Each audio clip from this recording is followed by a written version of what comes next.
Assalamualaikum 9th class. Hope you all are fine. I am your chemistry teacher, ma'am Javeria. And इतनी सारी छुट्टियों और इतने लंबे गैप के बाद आपको वीडियो लेक्चर्स के थ्रू पढ़ाया जा रहा है. And today your first lecture of chemistry is about physical states of matter. We are going to start chapter number 5, and in this lecture we just go through the introduction of the states of matter from the page number 76. Make sure you all have your books with you. Physical states of matter पढ़ने से पहले हम पहले matter को revise कर लेते हैं. All you know what matter is.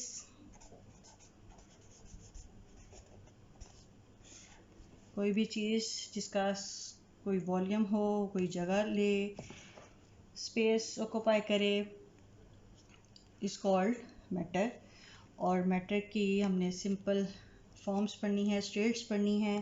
That are 3 states: gas, liquid and solids. और इसके अलावा इसकी एक स्टेट प्लाज्मा भी है, जिसके बारे में आप डिटेल्स में अगर पढ़ना चाहें तो इंटरनेट सफ़र करके पढ़ सकते हैं. पर हम यहाँ पे सिर्फ डिस्कस करेंगे गैस, लिक्विड और सॉलिड को. सो matter is exist in 3 physical state from the simplest to complex. I am writing here, that is gas,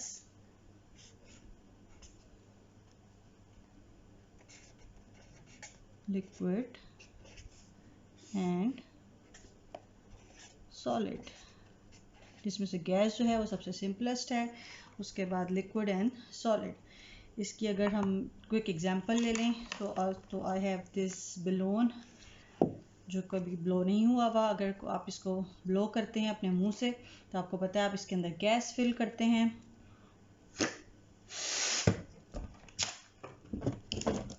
Here I have blown this balloon. इस बैलून का अभी तक कोई अपना वॉल्यूम नहीं था. इसमें जैसे मैंने गैस ब्लो की है, इसकी एक ख़ास शेप आपको नज़र आ रही है ब्लो हुई हुई. और इसके अंदर आपको पता है गैस है. उस गैस का अपना कोई वॉल्यूम या शेप नहीं है. अगर यही गैस आप एयर में ब्लो करते तो आपको बिल्कुल नज़र नहीं आती. आपने बैलून में ब्लो की, उसको टाई कर दिया तो आपने इस गैस को ऑक्यूपाई कर लिया. So this balloon has some gas in it, and this glass of water has liquid in it, the simple example of liquid. And the pen I'm using for writing is solid. So we will discuss here all these 3 states of matter in the terms of the shape, volume and intermolecular forces. So first of all, the shape.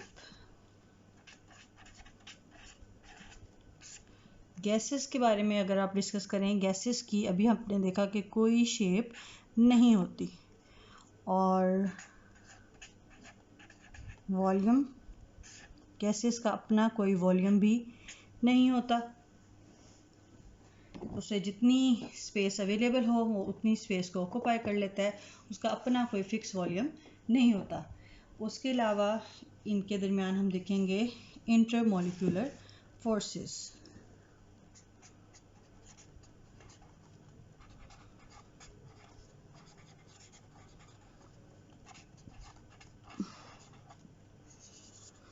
The knowledge from the previous lesson, chapter number 4, हमें पता है intermolecular forces क्या हैं, जो molecules के दरमियान exist करती हैं और उन्हें एक दूसरे के नज़दीक जोड़े रखती हैं.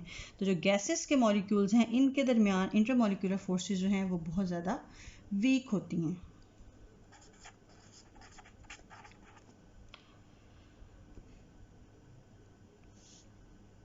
गैसेस को अगर आप डिस्क्राइब करने के लिए एक कंटेनर लें तो इस कंटेनर में गैस मॉलिक्यूल्स को शो करने के लिए इतना डिस्टेंस अगर मैं रखूं तो ये बेहतर होगा. गैस मॉलिक्यूल्स जो हैं इनके दरमियान क्योंकि इंटरमॉलिक्यूलर फोर्सेस नहीं हैं, तो जिस भी जगह इन्हें बंद किया जाए उस जगह पे ये हर वक्त मूव करते रहते हैं, रैंडम मोशन में रहते हैं.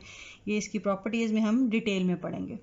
तो गैसेस की प्रॉपर्टी ये इस रैंडम मोशन के थ्रू जब मूव कर रहे होते हैं तो जिस भी कंटेनर के अंदर होते हैं उसके ऊपर प्रेशर एक्सर्ट करते हैं। तो गैस की जो टिपिकल प्रॉपर्टी है इसको हम डिटेल में भी पढ़ेंगे नेक्स्ट लेक्चर्स में, that is pressure. Okay, and the next state is liquid. This glass of water having liquid in it. इस लिक्विड के बारे में अगर आप बात करें तो आपको पता है कि लिक्विड का अपना कोई शेप नहीं होता, इसको जिस तरह की चीज़ में डाला जाए ये उसकी शेप इख्तियार कर लेता है। जैसे इस वक्त इस लिक्विड की शेप जो है बिल्कुल ग्लास जैसी है, अगर बॉटल में डालेंगे तो बॉटल जैसी हो जाएगी। So liquids don't have any definite shape. और अगर बात करें वॉल्यूम की तो वॉल्यूम इनका फिक्स होता है, जितने मिलीलीटर या जितना इसको आप पानी को देख रहे हैं इस चीज़ में या किसी और चीज़ में डालेंगे उतना ही रहेगा। So they have a definite volume. और इंटरमोलिकुलर फोर्सेस जो हैं वो इनके दरमियान स्ट्रॉन्ग होती हैं।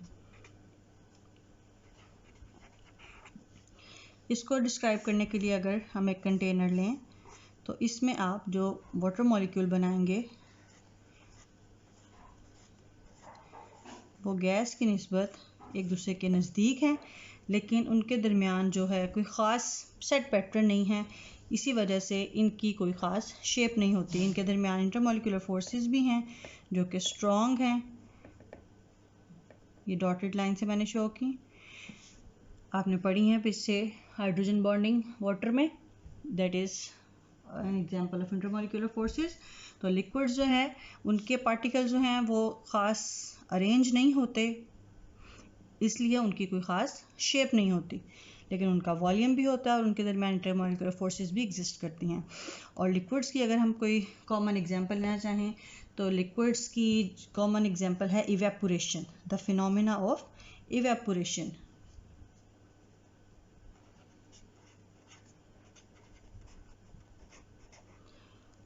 सब लिक्विड्स जो हैं टू सम एक्सटेंट इवेपोरेट करते हैं अपनी सरफेस से, उनके जो मॉलिक्यूल्स हैं वो एस्केप कर जाते हैं। इसको हम डिटेल में इस फिनोमेना को पढ़ेंगे। और जब उसके एक्सटर्नल प्रेशर को आप बढ़ाएं तो वो बॉयल भी करते हैं लिक्विड्स, इसको भी हम इंशाल्लाह डिटेल में पढ़ेंगे। सॉलिड की प्रॉपर्टीज़ देखें अगर तो सॉलिड जो हैं उनकी ख़ास शेप होती है, फिक्स शेप होती है, डेफिनेट शेप होती है, डेफिनेट वॉल्यूम होता है और उनके दरमियान भी इंटरमोलिकुलर फोर्सेस जो हैं वो बहुत स्ट्रॉन्ग होती हैं। और उसके जो पार्टिकल्स हैं वो एक ख़ास सेट पैटर्न में एक दूसरे के क्लोजली पैक होते हैं, जिसकी वजह से जो सॉलिड्स हैं वो रिजिड भी होते हैं और डेंस भी होते हैं। So density and rigidity are the properties of the solid. तो ये अरेंजमेंट जो है it is the arrangement of any solid particle. जैसे मैंने आपको एग्जांपल दी इस पेन की, इस पेन का जो डेफिनेट शेप है, वॉल्यूम है, वो किस वजह से है? इसकी पार्टिकल की क्लोजली पैक अरेंजमेंट की वजह से है। इसके पार्टिकल जो हैं क्लोजली पैक होने की वजह से, स्ट्रॉन्ग इंटरमोलिकुलर फोर्सेस की वजह से बिल्कुल भी मूव नहीं करते, या जो मूवमेंट होती है वो अपनी ही जगह पे टू एंड फ्रो आगे पीछे। जबकि लिक्विड के मॉलिक्यूल्स दूर होते हैं, इनके दरमियान इंटरमोलिकुलर फोर्सेस भी हैं, लेकिन एक ख़ास सेट पैटर्न ना होने की वजह से ये हर वक्त मूव कर सकते हैं, मोबाइल होते हैं। और सबसे ज़्यादा मोबिलिटी जो है वो गैस मॉलिक्यूल्स की होती है, क्योंकि इनके दरमियान इंटरमोलिकुलर फोर्सेस भी बहुत वीक होती हैं। इसके अलावा सॉलिड्स जो हैं इसकी प्रॉपर्टी अगर देखें हम तो डेंसिटी और कॉमन प्रॉपर्टीज़ में डेंसिटी और रिजिडिटी आती हैं। सॉलिड्स जो हैं इसकी हमने पढ़नी है इसी चैप्टर में दो forms, that is crystalline and amorphous.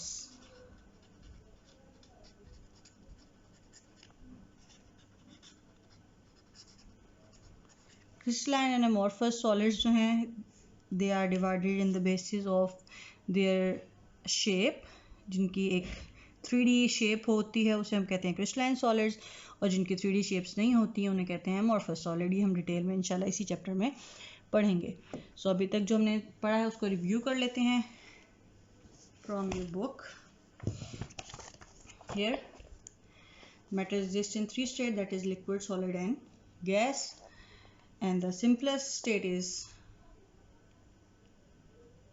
gas. Liquids are less common, and all these things I have drawn there, you can understand. And I will give you a link of animation. You must watch that animation for your better understanding, and read it from your page number 76, the introduction page. That's all from your first lecture. Thank you.